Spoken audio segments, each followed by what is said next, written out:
അബൂദറിനോട് നബി ചോദിച്ചു, യാ അബാദർ അതറാ കത്റത്തുൽ മാൽ വൽ ഗിന, കുറേ പൈസ ഉണ്ടാകലാണോ അബൂദറിന്റെ സമ്പന്നത എന്നാണോ നീ വിചാരിക്കുന്നത്? ഖുൽതുനാം യാ റസൂലല്ലാഹ്, റസൂൽ അതന്നെ, പൈസ കുറേയുള്ള ആൾ തന്നെയല്ലേ സമ്പന്നൻ എന്ന് പറഞ്ഞാൽ.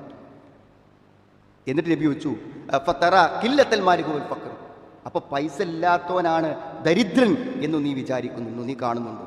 നാം യാ റസൂലല്ലാഹ്, അല്ലാഹുവിന്റെ ദൂതരെ.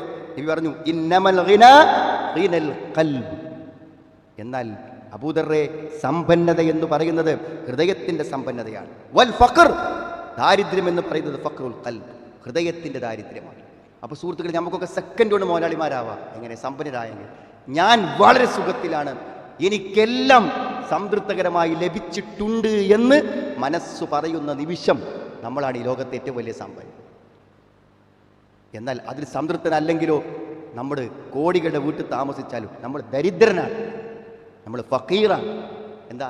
ഇല്ലല്ലോ ഇല്ലല്ലോ എന്ന് വിചാരിച്ച് ജീവിക്കണമെന്നല്ലോ ഫക്കീർ എന്ന് പറയാം. ഉണ്ടല്ലോ എന്ന് വിചാരിക്കാൻ മനസ്സിന് പറ്റുമ്പോഴാണ് മനസ്സിന്റെ പിശുക്ക് ആരെങ്കിലും രക്ഷപ്പെട്ടാൽ അവരാകുന്നു വിജയികൾ എന്ന് വിശുദ്ധ ഖുർആൻ പറയുന്നുണ്ട് സുഹൃത്തുക്കൾ.